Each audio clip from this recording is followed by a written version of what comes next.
Good afternoon, everyone. Welcome to HPR 108-500 Dietary Nutrition. This is Lisa Zucker, your instructor.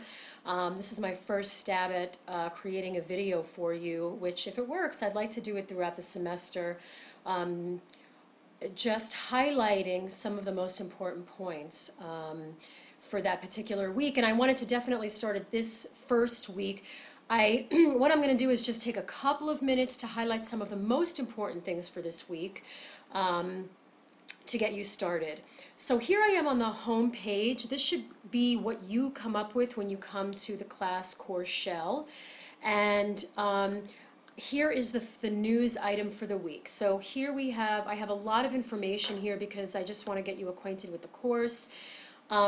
From this home page, you can, in this news item, you can click on here to get the course syllabus, the Getting Started document, and then the discussion, grading rubric, and guidelines. All of those are extremely important that you read through those, and I know it's very hard to do so much reading over these documents, but it's really going to set the stage for the class. This first week, you will also have a quiz based on the information in these three documents, plus a couple of questions are from the first lecture, and I'll go over that in a minute. Okay, so this is going to be your home screen. Now this is what I see as an instructor. Your screen is going to be a little bit different, but I will only go through what you will be seeing. So here is just some information on if you're having technical problems, who to get in touch with. I am not the best person to contact if you're having technical problems. The 24/7 help desk is the best people to contact about that. Here I have a note about quizzes. Basically it just says, and I reiterate this throughout the class, in different places on the shell, while you're taking a quiz, every time you answer a question, save it, save it, save it. And as you're taking the quiz, there will be a prompt that will ask you to save the answer to that particular question, because if you have a technical failure at any point during the quiz and you have not saved your answers, you will lose those answers, okay? And it does happen. All right, so here you are. Every week this news item will change, and I will kind of give you a synopsis for that week, what is upcoming for that particular week, okay? But the main area you really want to look at is going to be up here. Content. This is going to be, if you click on content, I'll show you.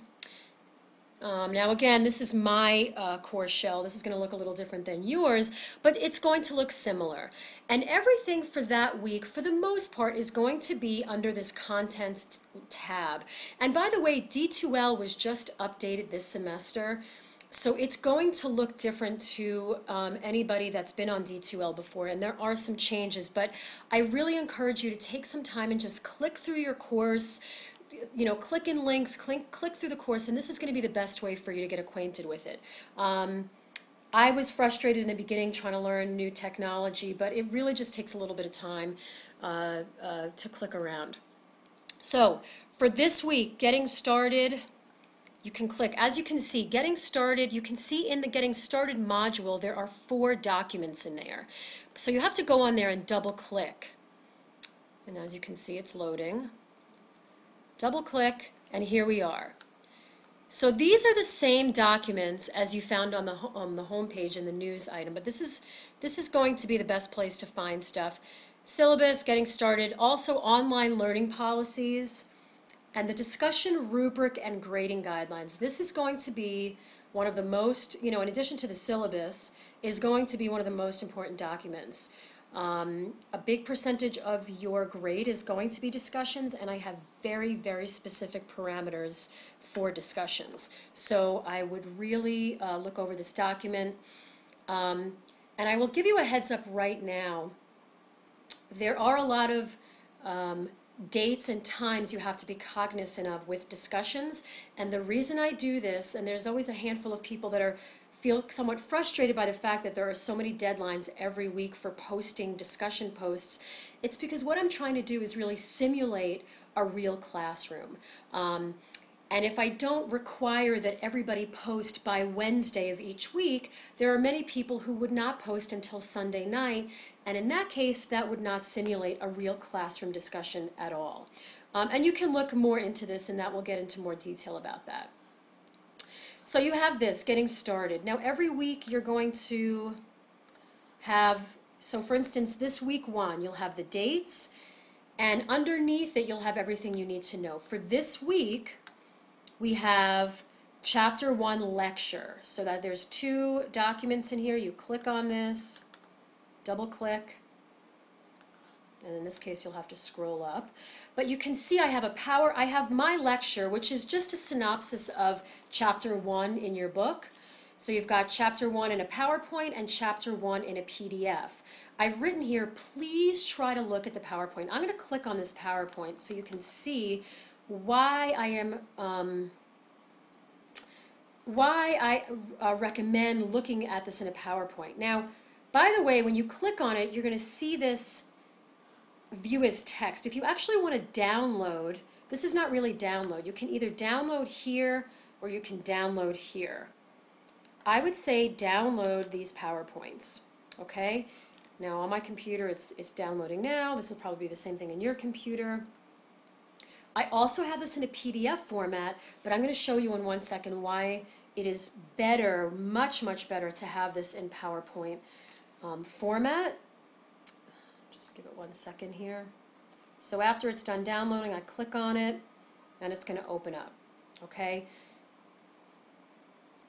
This is the reason here, these notes pages. In all of my lectures for every week, only in the PowerPoints, PDF do not allow me to do this. I have these notes. So if we were sitting in a classroom and I was going through a PowerPoint with you, this is pretty much what I would say with each slide. So this is really going to give a lot of other information that you will not find in the book or on the PowerPoint slides. So here, here, here, as you can see. Now if you pull up your PowerPoint and you don't see these quote-unquote notes pages, as you can see here, I'm taking my clicker, I'm going to close these notes pages. You may open up your PowerPoint, it may look like this. Take your clicker, bring it to the bottom here, and you can pull it up so you can see those notes pages. Okay? So that's that for the lecture. Now I'm here, I can go back into content. So content will pretty much link to everything for that particular week. So again, for this week, you have the lecture. So here's lecture number 1. You also have a discussion. You can click on the discussion and it will link you. And here. It's just introduce yourself. So once you get on there, just click on introduce yourself. Okay, and it gives you a description of what I'm asking you. So introduce yourself, include your name, etc., etc., etc. Now, while you're here, in order to create posts, and by the way, it says here, you must create, for discussions, you have to create the initial post before you can view others. Let's just click on view discussion. So here we are, compose. This is how you're going to compose a discussion post.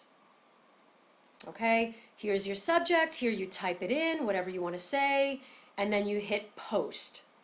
Okay, I'm just going to close that out, but that's how you would create a discussion. All right, so I'm just going to hit back. Now, by the way, you can also hit discussions this way. You can go that way, and you can go right here, introduce yourself. There's also another discussion forum that I put in, it's called Hand Up, and basically this is just for you if you want to ask a question. If we were sitting in a classroom and you wanted to raise your hand and ask me a question, this is where you're going to write that question. So instead of having people email me, which like I write here, it's totally fine for you to email me personally, but the chances are if you have a question, somebody else has the same question, and so it's much easier if you post your question in the Hand Up area. I will answer it. And the whole class can come and go and look at post answers, questions, post other questions, etc., etc. Okay, so here I go back to content. So you can link the discussion from discussions or from the content area. Let's see. This is your week, well, that's week 2. Week 1, this is the link to the introductory quiz. So you can click on this. And if you scroll up, you will see here is the introductory quiz. You click on it. Now for this quiz only, you will be allowed, you essentially have 2 hours for the quiz and you have 2 attempts.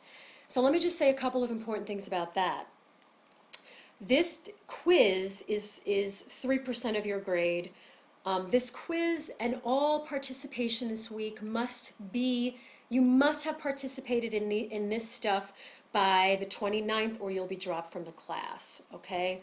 But getting back to the quiz, basically this information is kind of asking you questions like, when are your first posts due every week when we have a discussion? I really need to make sure that everyone understands kind of the nitty-gritty of this stuff before we delve into the meaty part of the semester. So it's 2 hours, it's not even enforced. You can have all of these documents open, all of the answers are in these documents. So it might take you a while to go through those and find the answers. I would definitely suggest reading all of these documents before you take the quiz, but please feel free to have them open and looking for the answers while you are taking the test. Also, if you want to have lecture number 1 open, there will be a couple of random questions from lecture 1 as well. So, obviously open book. If you do not finish the test in the first attempt and you close it out and you go for your second attempt, the quiz will not remember that you answered all, maybe 10 of the questions already. You have to go through and re-answer all of the original questions. Okay, so please know that. You are only allowed 2 attempts, but that should be absolutely plenty. Relevant websites. Every week I'll have a tab with relevant websites. Here I double clicked on it. As you can see here, there are 4, and if I scroll up, this week I give you some general information, how to figure out your BMI, the American Dietetic Association, Centers for Disease Control and Prevention, and if you click on any of these, for instance, linking to figure your BMI, all of these are supplemental information for the text. So here you can go in and it actually opens up the web page in the page we're in, and you can enter your height in feet and inches and then your weight, and then you can get your BMI, okay? And I think that's it for the week. So again, you can always click up here to go home to the home course page. And this brings you back to news. So really read through everything. I want to say that just because I'm posting these videos every week, what I'm telling you is not the only thing you should know for the week. You've got to read through the news item for the week. Look at your email. I definitely will be sending out emails to correspond with you throughout the week.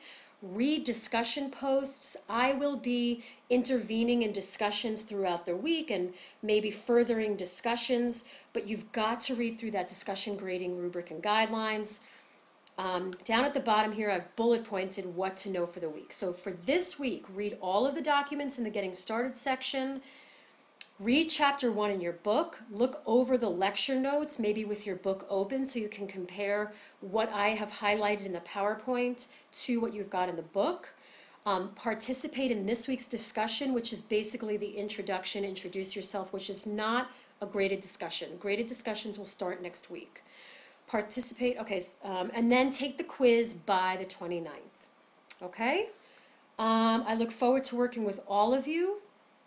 And if you have any questions, either post it in the hand up section or email me. I'm happy to answer questions any way you need me to, all right? But please, before you ask me questions, I really need to know that you have done your work and you have looked through all of the information, all right? Have a great week. Take care.